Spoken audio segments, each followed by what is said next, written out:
खुंगंग लेरमदे इम्फाल कारकपदु मारे कोई सिर्फ कपड़े के से कदाइदगी अहम कुंदर इनो खलमन काफी बढ़िया लगे सिदैदो सिलाना समम तलेबी ये माइ चिराइ तांग कुमना सारिरा मपुम बम चासलिरा अस मोय इनेगी मोमोजी लोइरे हाउदा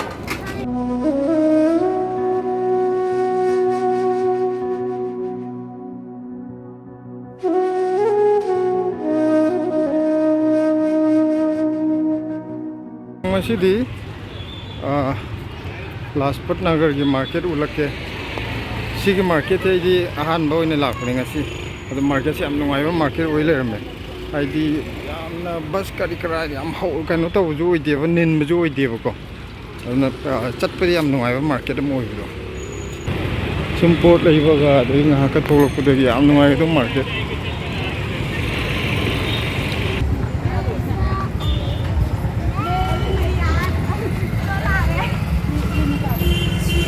सिलाना अपम बम यावरे 350 का 300 लगेगा ना 350 डार्क कलर में है कपड़ा अच्छा है कपड़ा आपको आएगा तो भी लाइट कलर का टी-शर्ट कुर्ती पहनेंगे ना बढ़िया लगेगा अपना वाइट हो गया सभी सेम प्राइस है सेम दो ले जाओ आप 700 का 600 का 100 रुपये कम नहीं ये सारे सेम प्राइस है सारा वहाँ से लेके यहाँ तक प्रिंट सारा कपड़े के अंदर से प्रिंट वगैरह निकलता नहीं आप 2 पीस के 550 देना कोई बात पैसा जे अइना खरा तहल्लगा सोनगे तो अदा मान पाद हाइजले एकता आइदी यही आया था सी लौनबनी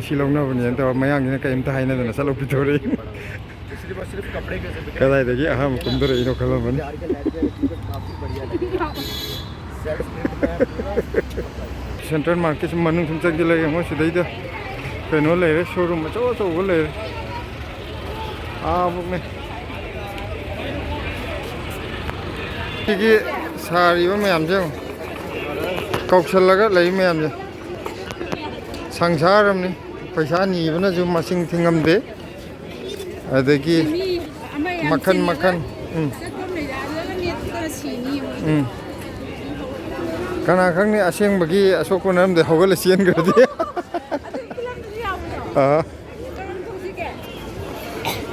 सिदा सोना कन थोखरजला सिजे ngahak पोट लेद्रजुको सिगी मार्केट सिदि ngahak sum fammaga time pass तो बई याम नुंगाइदो मार्केट सिदा ड्रेस यंगोना चिंजली माइसी कनो फर असिगुम उया देबा कुदो मिथिलि जरबा फजबर से सी कोई लाजपत नगर ना पोट से खितंग ममन तांगेबको सरोजिनी मार्केट आइना ममांग थागतखिबा वीडियो उत्प मार्केट अदुदगी अदो पोती मु क्वालिटी लेबा हाइदि पोती सिदैदा अफबदी फंगनी अदुगा ममन खितंगदी तांगी हाइदि फरगदी तांग तारेदना सिदैदा एडवर्टाइज तोबगी मी जो पोस्ट ताद्रंग आइए बैठ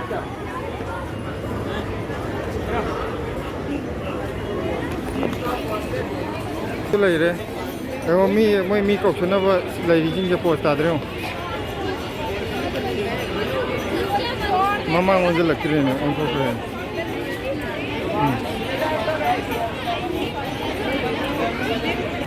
तो सिगीजे अखोना थाइना सिमलादा लेरिङै की माल रोड तो निंजंगे मफम जी याम नुंगाइबदो आइदी गाड़ी कयाजु कया चतदना आइदी कायदे इसे सगलैनो खालगा मोय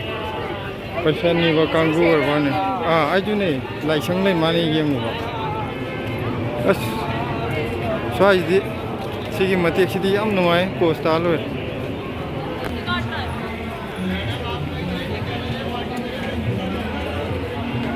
स्वाइदी संसार माल है अखोई लेबमदुदना पुंचिक चियागा को उवा मयाम हौरगा याम चमना अमुक लेबा कोई खुंगंगी टाइपता सिजैदना अमुक अरंग अराकी I love central market Lajpat Nagar की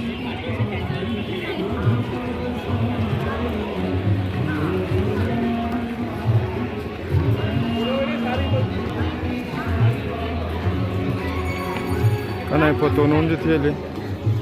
मैं सेंट्रल मार्केट दी हम चाहे रामराज अरोई भी तार करी गिना सिंधी ड्राई फ्रूट्स याम ममिंग चट माने मी याम चिल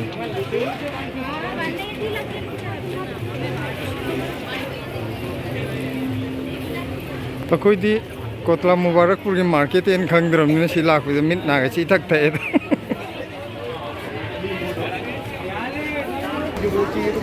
ꯃꯣꯏ ꯁꯤꯗ ꯄꯩꯁꯥ ꯅꯤꯕ ꯆꯠꯂꯤꯁꯦ ꯅꯨꯡꯗꯤ ꯌꯥꯝ ꯅꯨꯡꯉꯥꯏꯇꯦ ꯑꯗꯣ ꯃꯣꯏ ꯁꯤꯒꯨꯝꯕꯗꯁꯨꯅꯦ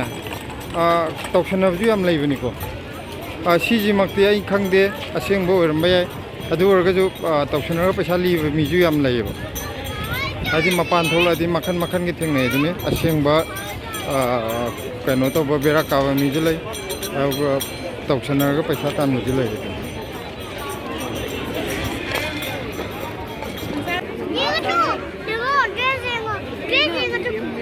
क्या कहीं ड्रेस है ड्रेस आगांग याद सेलिब मैम से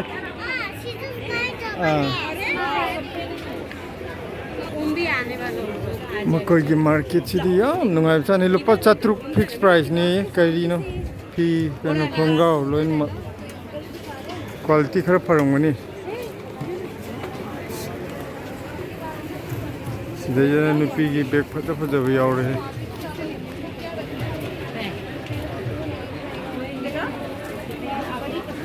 याव मयाम अपा म याव रे करम न चने करम चने दे नि खंगे नहीं ये बड़ा है ना बड़ा इसमें कलर भी मिल जाएगा फजा ब्रदा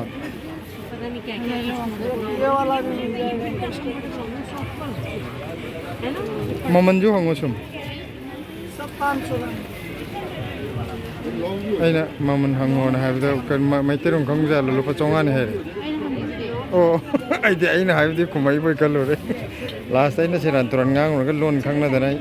तान थोरकनी इन तंगदा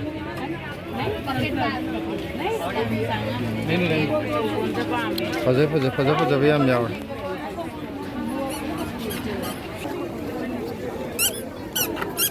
तो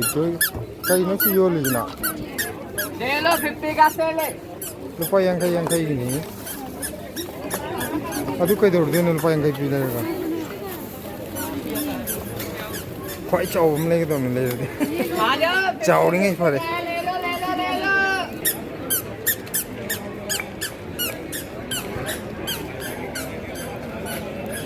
मैं सिगी सेंट्रल मार्केट सिदी याम नुंगाई लेरमे हनमो हनिंद्रे स्वाइदे पोट लेब लेदबो लेरे चटपको मयाम विंडो शॉपिंग तो उजिजु याम नुंगाई को पोट लेद्रजु येंगा चटपजे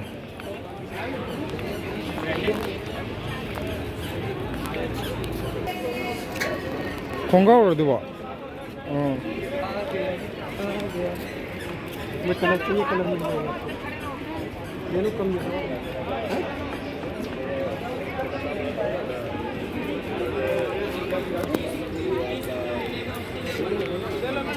करी कनो सिदी लिवास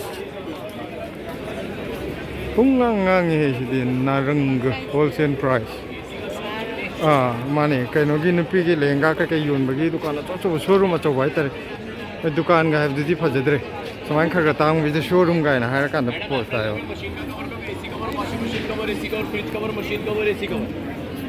सिददी संसारम ने आ खुंगंग लेरमदे इम्फाल कारपदुंगारे खोय हालांकि सुंदर तो लग रहा है हाइदि मिट नागाजि पुंतक थकरे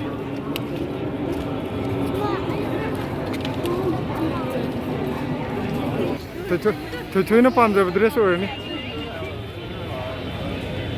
थोइ असि फजब्रा तू मथकी व्हाइट येंगो हमने फेंका पैसादी पाई ये तांगमने है मसे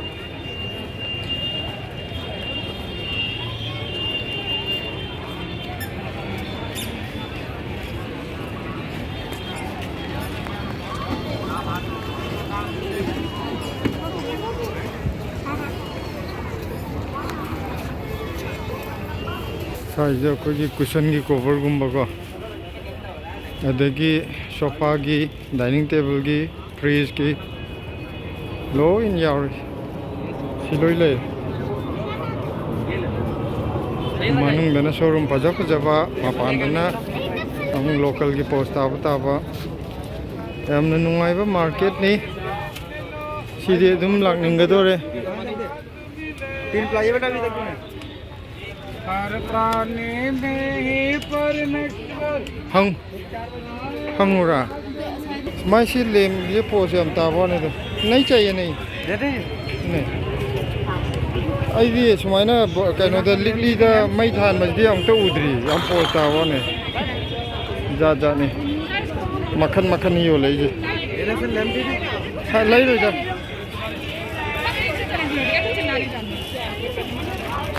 हमने गली में चंगे नुआई लोरे मार्केट से यामने इंगना चिकना कईमते जो कनो तौदे डिस्टर्ब तौदे याम नुआईबा मार्केट तो ओरे सिदैदो सिलाना समम त लेबी ये माइ किराय तांग कुमना न मसक्ति याम फजे yung dolma anti momo ay anti chill kara maming chat pamal ko sila laure pullama sila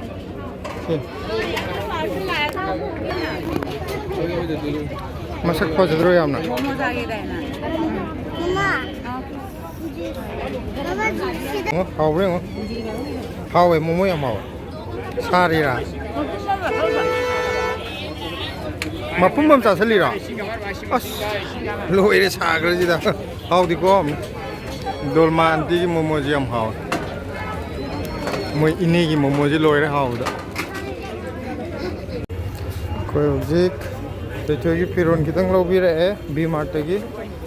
adegi shopping board lo re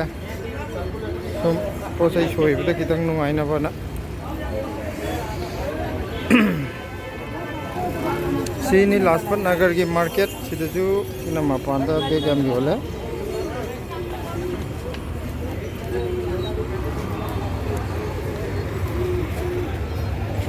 याम दिन हुआ है मार्केट ने लाजपत नगर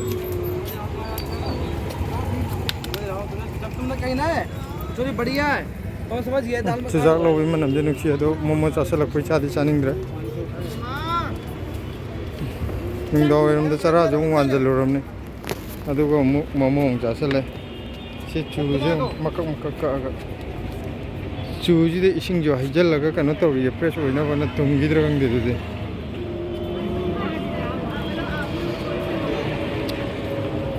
ए सिगी उपामी जी फुरित पाली है याम काने ही मोय उपामी जी फुरित के हम पाली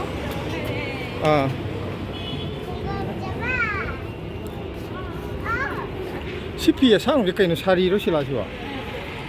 사 사람 진짜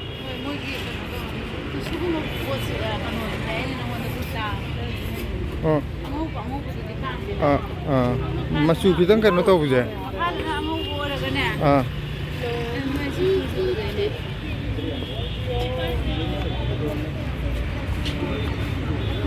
안강 마루 코코는 시범네 또 뭐마이디 우디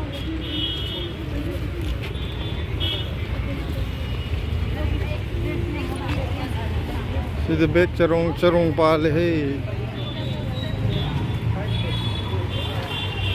moi ji yam ka nahi yam charong pal hai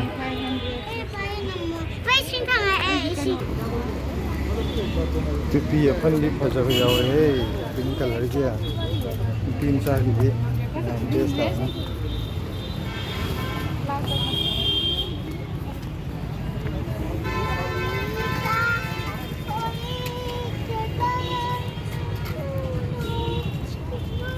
सही है सही है कुछ पढ़ने की सही है नहीं सही सब कुछ सही है ने तो नंग सॉरी का ना